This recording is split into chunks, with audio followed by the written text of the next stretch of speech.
Ladies and gentlemen, welcome back to the SoFlo Soccer channel. My name is Matt, and today we are back to talk about more Inter Miami as they get ready to head against the second place team in the Eastern Conference, Nashville, tomorrow, 7:30 p.m. Heads up, if you are going to the stadium tomorrow, to Chase Stadium, the first 10,000 fans will receive an Inter Miami and Publix co-branded t-shirt, which is not something completely unique. Maybe they change up the design this time, but this is something that they've done in the before. Regardless, free t-shirt is a free t-shirt. Make sure to get one when you are at the stadium. I know Chris from the Better Herons is probably going to get like 12 of them. I would too, to be honest. One for each member of my family. But anyways, we are here. We are back in the SoFlo Soccer channel. Thank you guys for tuning in to this episode, to this preview. We have a couple of things to talk about today. We're gonna keep it at probably as short as possible because, like I said, we got back to back games for like the next 3 weeks, or like 2 weeks, 2.5 weeks, and the previews are probably gonna be somewhat similar. So there might be points where either I don't do previews or I'll do previews, but like we'll probably talk about more news and things like that regarding Miami and things like that. So it doesn't just stay repetitive with the previews, you know what I'm saying? So, but we're here to do a preview today because we got some more updates. We got some more updates, slight updates on Rodrigo De Paul. And I feel like I already made a video about this, and you guys have showed a lot of love and support for that video. That's on the channel. That's on the front page of my channel. It has like over 4,000 views right now, which is insane. So thank you guys for showing your love and support on that video and commenting and things like that. But there has been more updates for Rodrigo De Paul. Being here, like I'm gonna pull this up right. Oh shit, I did not mean to do that. I'm going to pull this up like right here on the side. And as you can see here, De Paul, it says that this guy is, the guy that tweeted this is Martin Arevalo, who is supposedly a journalist in, over there, I think in South America or something.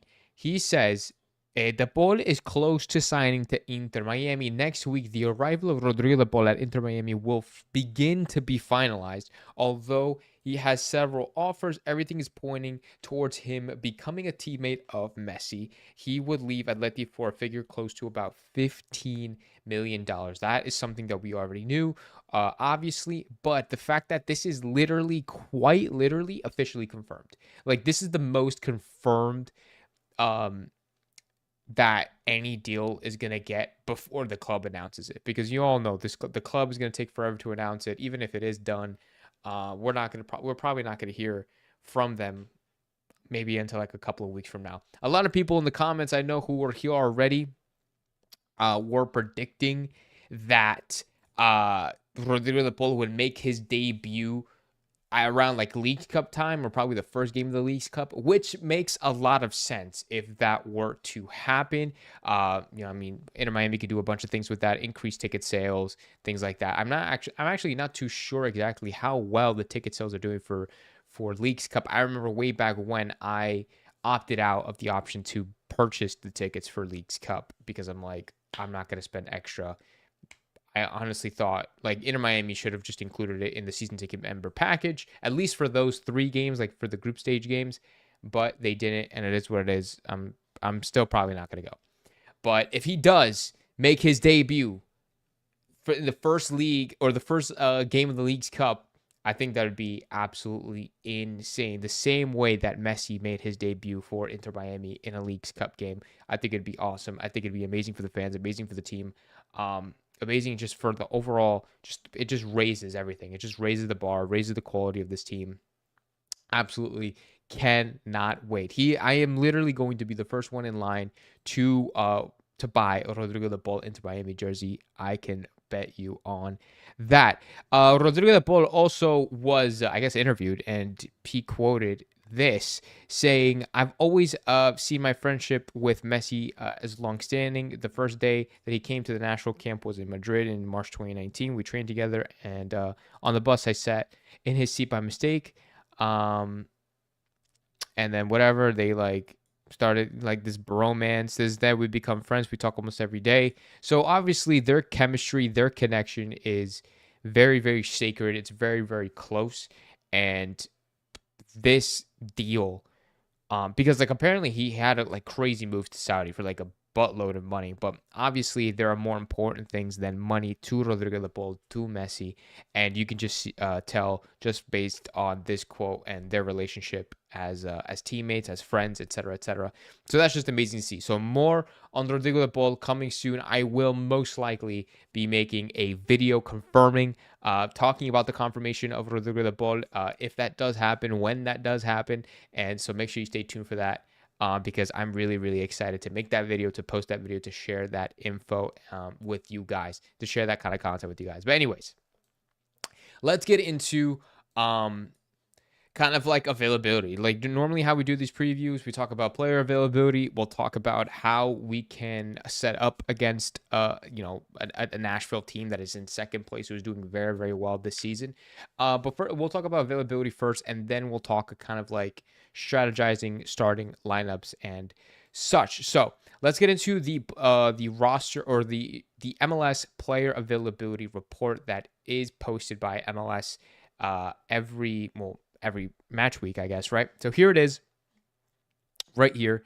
And as you can see, we have essentially everybody who is supposed to be out is out, but there are some changes to this availability list. In like slight changes, right? Obviously, we still have Noah Allen out. He was doing individual training this morning. Drake Callender is out, but he was doing some training. Ian Frey is still going to be out. But if you look at Yannick Bright, Gonzalo Lujan, Alan Obando, and David Ruiz, that's not what I meant to do. There we go. If you look at these guys specifically, it says they're questionable, which essentially means that they're available for selection, which is big, big news for the team in terms of depth and things like that, because we've been really, really struggling with depth. And I think, honestly, depth would have been, honestly, it definitely showed in that last game against New England. We only beat them 2-1. It wasn't the most convincing win. And if we would have had our full roster, I think we would have been more comfortable. But with the likely return of Yannick Bright, the likely return of Gonzalo Lujan, the likely return of Obando, and the likely return of Ruiz, could just mean that we can have a little bit more breathing room, or at least the players can have a little bit more rest, recovery, breathing room to play at their 100% when it comes to games. So, and there's actually a tweet that I want to show you guys, posted by Jose Armando, who's a journalist for that covers Inter Miami. As well, he says that Yannick Bright, David Ruiz, Gonzalo Lujan is officially available ahead of the game against Nashville. Here, let me see if I can put this in English for you guys. Yeah, there we go. Officially available to face Nashville, a significant step forward considering that they have been completely ruled out in previous matches. Obando is also available despite his absence today. So Obando wasn't in training today, but he is available, or like he is available for selection, which is, like I said, always great news. Yannick Bright, obviously a huge, huge key piece. If you guys don't know, if you're new to the team, if you haven't been following or don't remember Yannick Bright is literally a CDM. He was, could be still one of the better CDMs in the whole league. At least he was playing like that for a really long period of time, and playing alongside Busi, playing alongside Redondo, whoever it may be in that midfield. He really, really showed his stuff, and he really, really showed his high quality, his high level of football on the pitch every time that he played. So he's been out for quite a while. I believe it was because of a hamstring. Yes, it was a hamstring. So he's been out for quite a while with a hamstring. He's now available back. Gonzalo Lujan is less convincing, or what to many people, to many fans, is less convincing of a return, or less enthusiastic of, or less exciting of a return. Not a lot of people rate Lujan because we have better players like Ian Frey, like even like Toto Aviles, like Maxi Falcon, like Noah Allen, like things like that, because Lujan is a center back that can play right back, and he's been mainly playing center back since he's joined Inter Miami. Very few times he's played on the right, and just nobody likes him. Like nobody just not that nobody likes him, but nobody. He's not really meeting people's expectations when it comes to the defense because we already slightly struggle defensively at times, and we think that, or most people think that Lujan is a little bit of a liability in that back line. Our best two center backs that have been, very consistent and, amazing all season have been Noah Allen and Maxi Falcon. Those are the two best center backs that we have at this club. Obviously, with Noah Allen out injured with a hamstring, Toto Aviles had to step in, and he's doing a pretty good job at fulfilling that role. But I still believe that Noah Allen and Maxi Falcon, two of the best center backs, or our best center backs that we have at this club. But Gonzalo Lujan will be hopefully just simply be a depth piece, and now that he's going to be making his return, and they're not going to just bench Aviles straight away. The thing is with Aviles, is the fact that he obviously has that disciplinary issue. That's something that we've talked about in the past. He has that disciplinary issue, so he racks up a lot of yellow cards, and it kind of sucks to me, and Mascherano even quoted it in an interview. Like, he was like, it really puts us at a disadvantage when you have a player with a yellow card or playing with a yellow card for so many minutes. Like, you have to play with a lot of caution, especially when you're somebody like Toto Aviles who needs to stay disciplined throughout that time. And when he's not, like, he could be sent off at any moment, which is like a very, very huge risk. So I don't know. We'll see what happens with Lujan. I highly doubt he'll get the start against Nashville tomorrow, but we'll probably see him get some minutes in the coming days, in the coming weeks. With David Ruiz, he's been essentially out all year, which is insane. We haven't seen. I don't even think we've seen Ruiz play like we've probably seen him play like one preseason game. I honestly don't remember it. Like, I honestly don't remember seeing this guy at all this season. And like I said, depth piece. He's young talent, young Honduran talent, who was making a name for himself for the club until all the bigger names started showing up, like Busi, like Redondo, like Bright, who started to play a lot better and get more minutes, and that kind of just put David Ruiz to the side, unfortunately. But hopefully he can come back, with the hitting the ground, running. So, and we'll see what happens. And with Obando, everybody's been talking about Obando because he just doesn't get game time. He literally doesn't get game time. A lot of people are upset the fact that he's not rotated in more often than he should, because a lot of people are frustrated with the performances of Luis Suarez, saying that he plays too much, that he should retire, etc., etc. I personally don't think that way. I do think that Obando definitely deserves more of a chance to get minutes to prove himself to the team, but it's very hard when your competitor is quite literally the best striker of our generation. So, yeah. But that is that's the player update. Those are the player updates. All the players that are available and not available for selection tomorrow against Nashville. With that being said, and with knowing this information, we'll try to build a starting 11. Now, the starting 11 that we went in last time against New England, I thought it was okay. Well, let me pull that up before you guys see me fiddle with the thing. I thought in the last game against New England, that starting 11 that we went into the game with, I thought it was solid. We saw Baltasar get his first start for the club after being injured for a while. We saw, and then everybody else was the same with Busi and Redondo in the midfield. We saw Tadeo Allende, Chelo at the right back position, Maxi Aviles, Jordi, etc., etc. Like, very, very simple, very, very, very standard, right? So, I think that this is going to be the same lineup that we used to go into playing Nashville? I think it's going to be, honestly, I think it's going to be the same thing. It should be the same thing. I think probably the one, I don't think that Messi's going to get benched. A lot of people are worried about Messi being benched, about Suarez being benched. I highly doubt that Messi sees the bench for this game against Nashville. I think the game is too important. I think it's too much on the line. I think just the rivalry, I think, is too great. And I think we're going to need players like Lionel Messi, like Luis Suarez, like Busi to be those like game deciding players for this team. Because if you want to be completely honest, if we didn't have those, mainly those three, if we didn't have Busi, if we didn't have Messi, if we didn't have Suarez, we would not have won that game on, what was it, Wednesday. We would not have won that game on Wednesday. Because it was Messi the one that scored both goals. It was Busi with the freaking defense splitting pass in the midfield, and it was Luis Suarez like playing hold up play, like dropping deep and making passes and trying to create, and that was him. That was him all game. So, and it's gonna be difficult. So I think it's gonna be challenging now that we're playing literally against the second place team in the league in Nashville. A team that likes to score goals, who likes to defend as well. They've only conceded 23 goals in 21 games, which is very, very impressive. One of the best defensive records in the Eastern Conference, at least. And when you have one of the best defensive Eastern Conference teams in the East against one of the better offensive teams in the East in Inter Miami, it's going to be a really, really crazy game, a really important game, and a game where Inter Miami and Messi and Suarez really, really need to step up.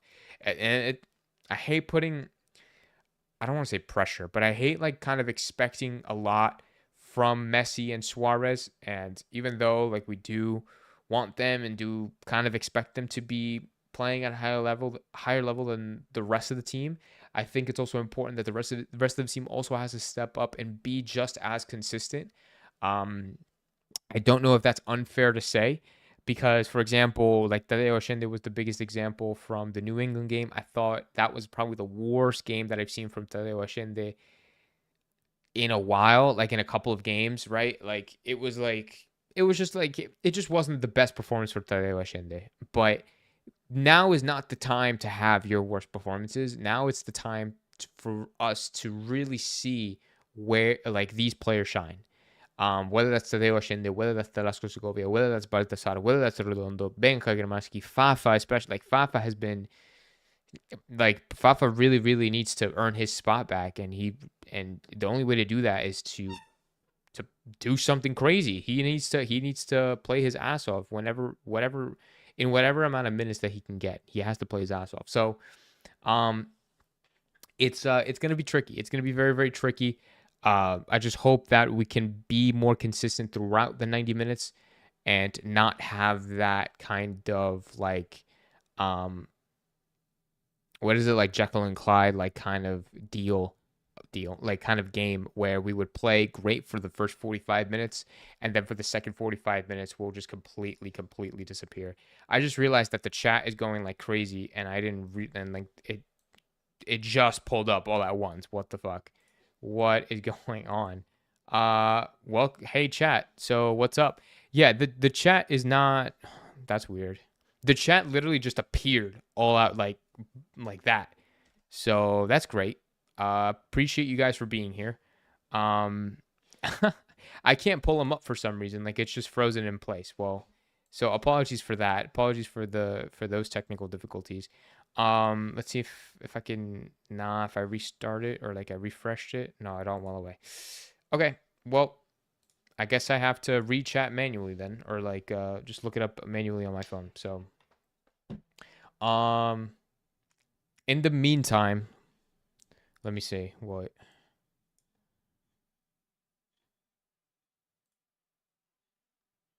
Let me see. Let me pull this up on my thing. There we go. Okay. So let me just start reading. Let me just start reading the chats. Nothing but star players on this chat. Yeah, dude, like it's cool. It's cool now that you get like there's like a tier system for like comments now. So like I can see like who's the number one like commenter, like number two commenter. So like number one, the top fan right now is Ash.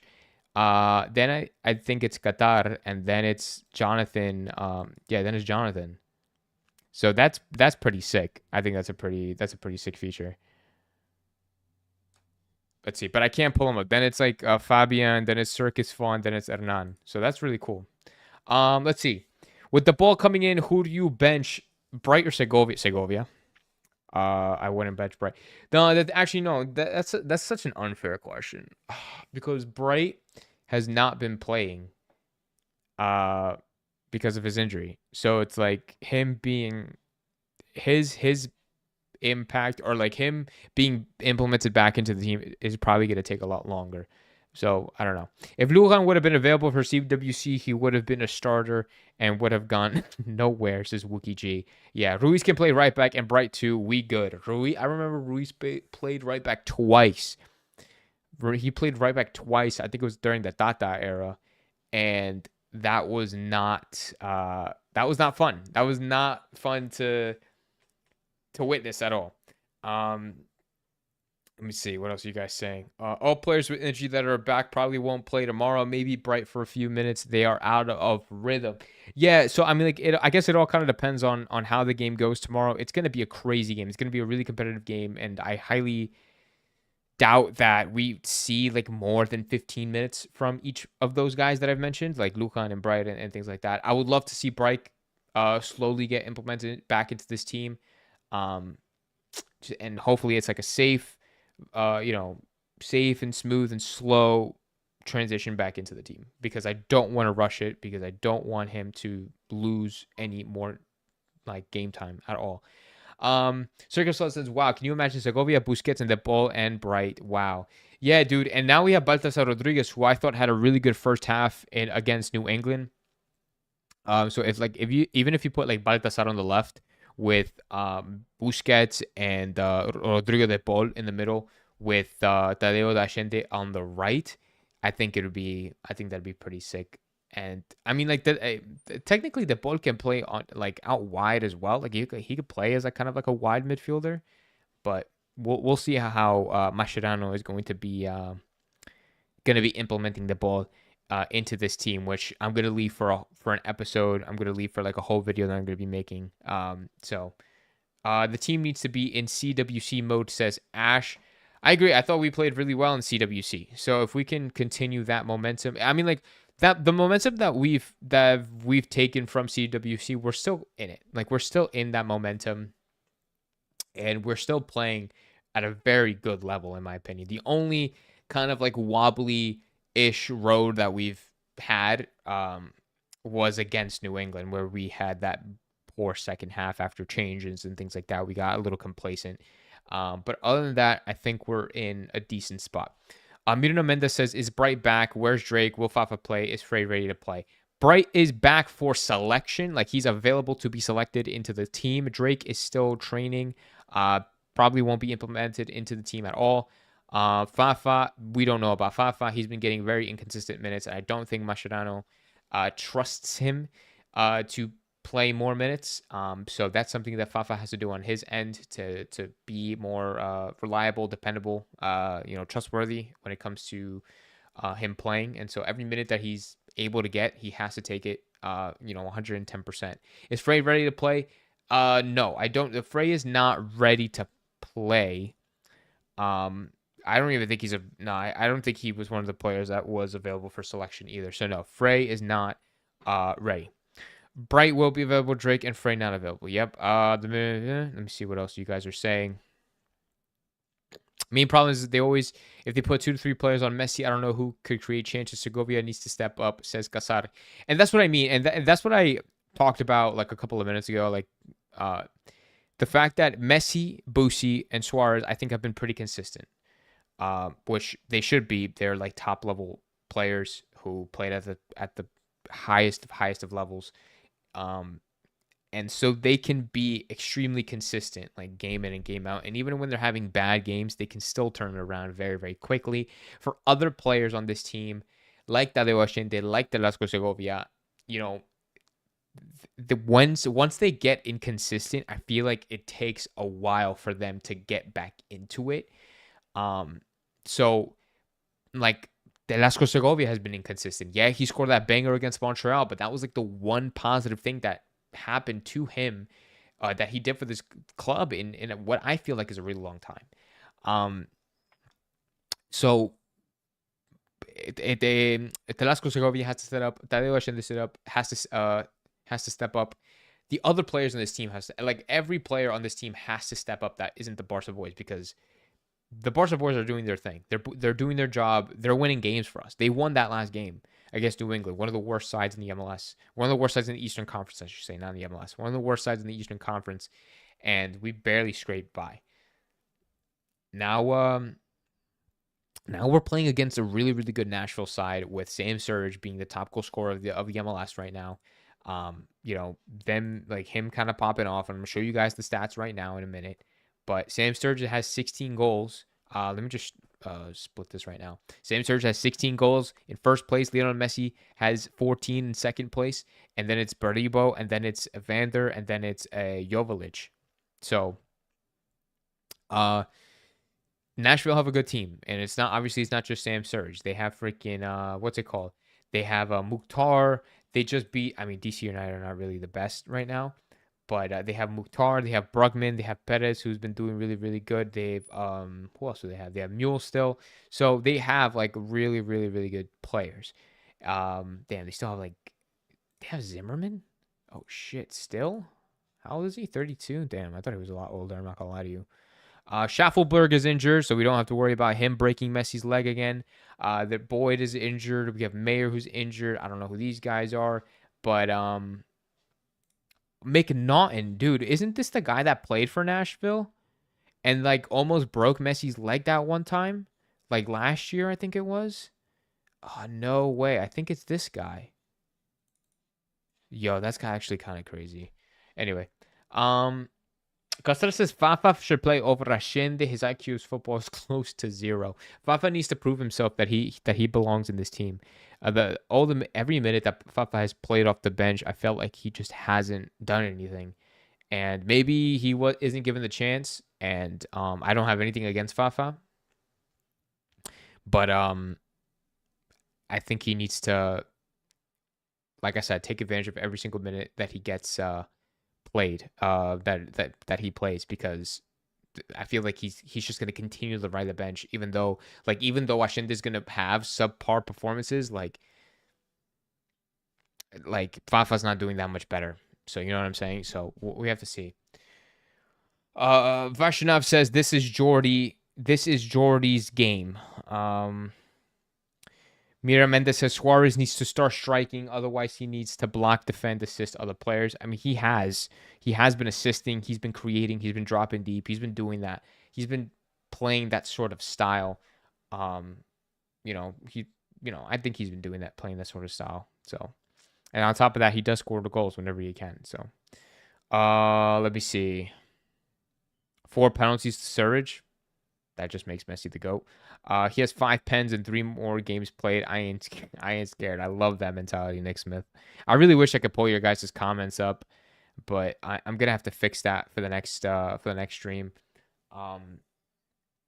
Just a reminder for you guys, because I think I told you guys this the last time in the last stream, but I won't be able to do a post game reaction. I do work, unfortunately, tomorrow.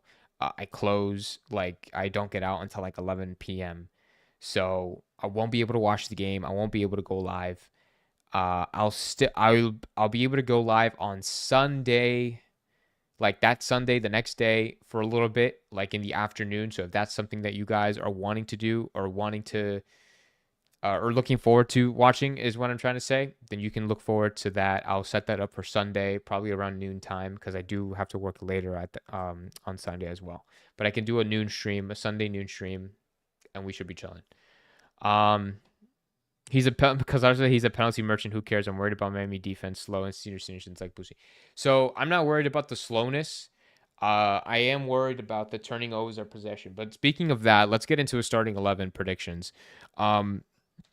Like I said, I think that the starting 11 for Inter Miami is going to be extremely, if not the same exact lineup that we played against New England.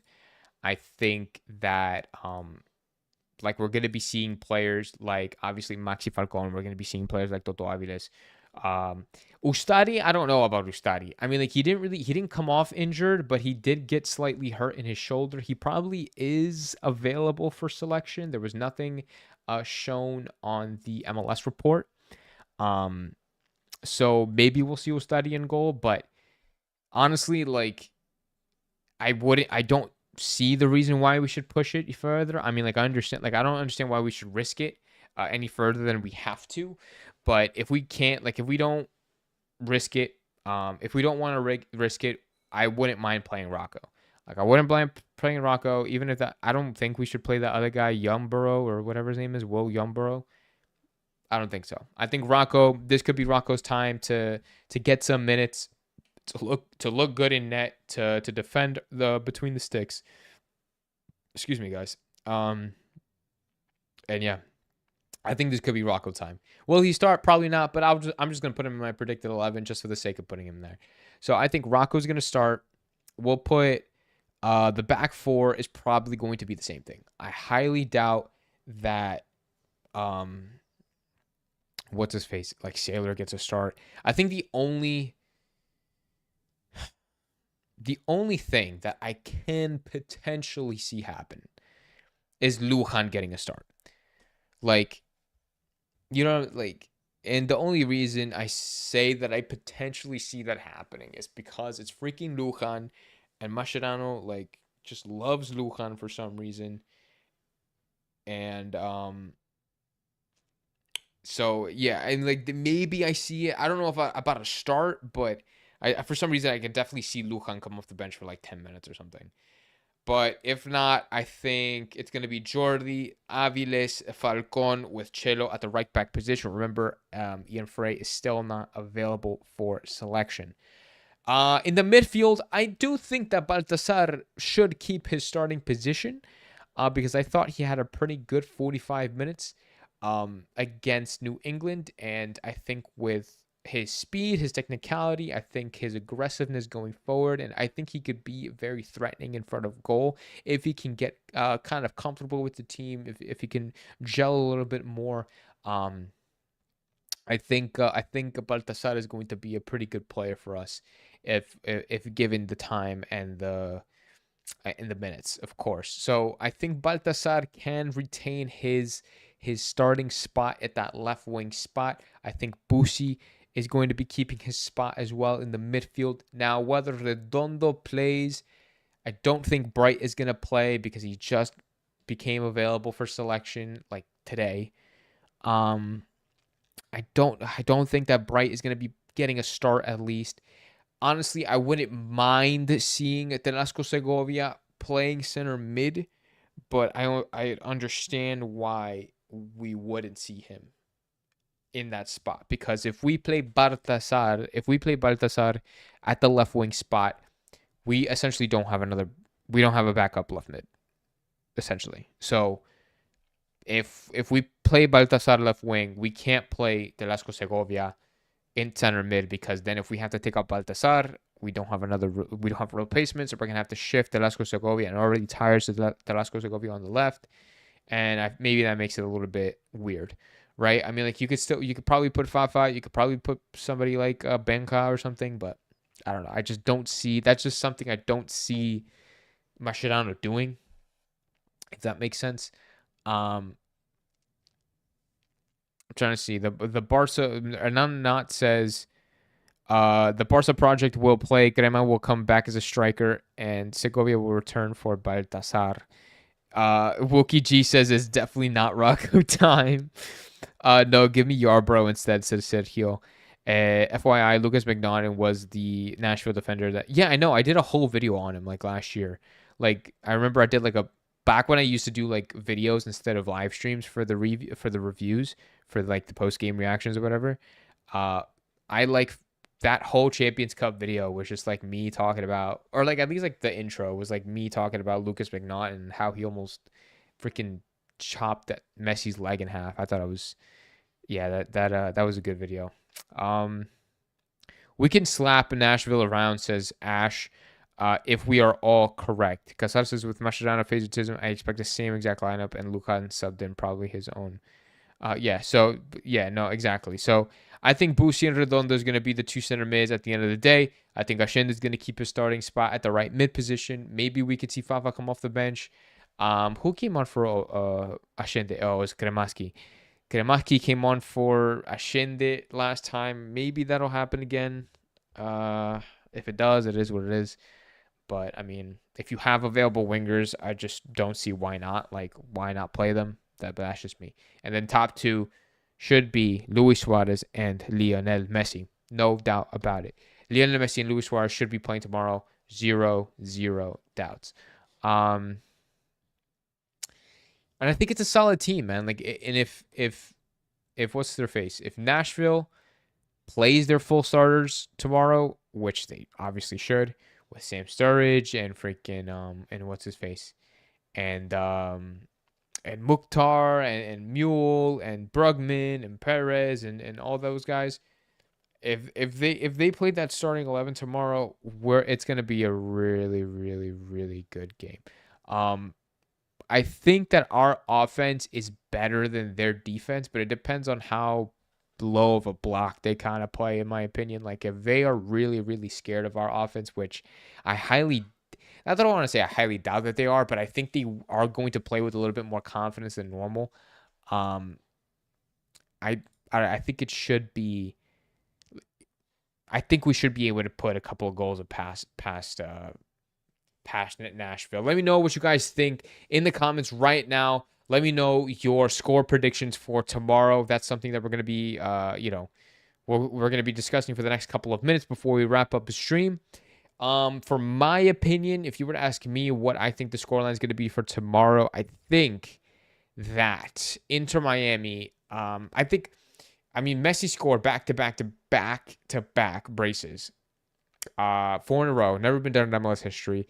I kind of want him to make it 5 in a row. I really want him to make it 5 in a row, and I really hope he gets that chance or gets that moment to do so, because he's been absolutely on fire. He's been killing it. He's been carrying this team, and honestly, he's been scoring the majority of the goals, being the second highest goal scorer in the league right now, with 4 or 5 games less than the rest of the teams.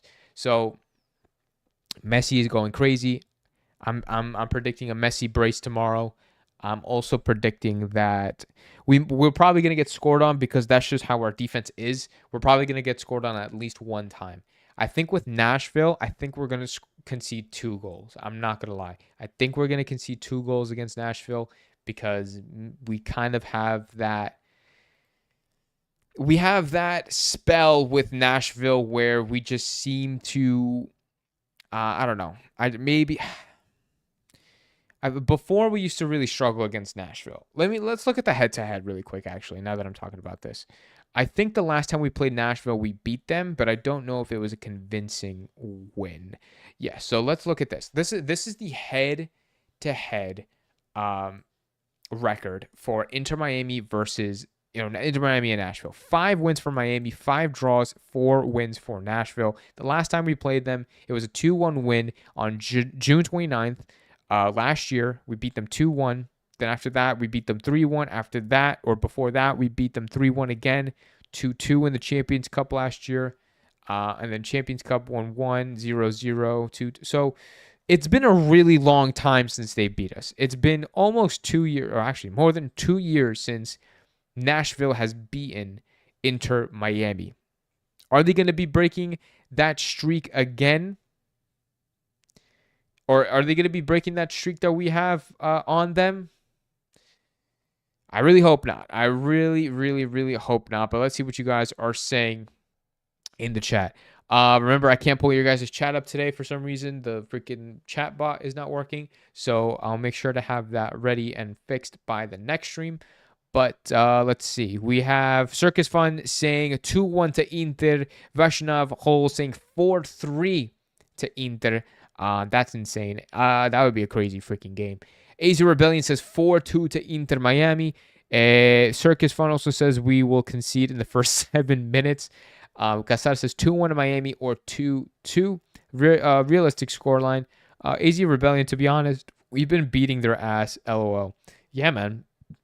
We've been doing very well against Nashville, just according to the head-to-head record. So I'm going to take it. Hopefully we can continue that. Just ass beating, really, like to for lack of a better phrase. Honestly, I think that we can put 2 past. I honestly think we're gonna concede 2 goals. I really, I don't know why. I just have that gut feeling that we're gonna concede 2 goals, and if that's the case, I don't want to predict an Inter Miami loss. So I'm gonna predict a 3. Nah, I'm gonna do 4. Fuck it. I'm gonna say a 4-2. I'm gonna say a 4-2 win for Inter Miami. That is like a crazy, crazy prediction. Like that is a very out there kind of prediction, but I don't give a fuck. And I know you guys don't give a fuck either. So you guys have put 4-3, you guys put 4-2. 4-2 says Nolan Jensen. Clara says 3-2 to Inter Miami. Bro, like it doesn't matter. At the end of the day, we all think that Inter Miami are going to get this win. We hope that they can get this win against a really good Nashville team who's been doing really well this season. I think Inter Miami are doing a lot better, but that's besides the point. Guys, thank you so much for tuning into this live stream. Apologies again for the technical difficulties with the chat. And remember, I'm not going to be able to go live tomorrow after the game because of work. So I will be going live on Sunday afternoon-ish. I'll put the time up probably tomorrow after work, or either before or after work tomorrow. Probably after. I'll put the time up so you guys know in advance, so we can chill on Sunday for like an hour before I go into work that day as well. But yes, tomorrow's going to be a big day. Inter Miami versus Nashville, second in the East. Messi and Sam Surge going at it for top goal scorer in the MLS. Who is going to finish on top? I'll see you guys on Sunday for the post-game reaction. Hopefully, we can get a positive result. Take care. Oh, make sure to like and subscribe. I forgot to say that. Make sure to like and subscribe. Share with your friends. Make sure to turn on the notification bell so you don't miss the time I go live or when I post a video. And I'll see you guys on Sunday. Follow Miami. Ciao, guys.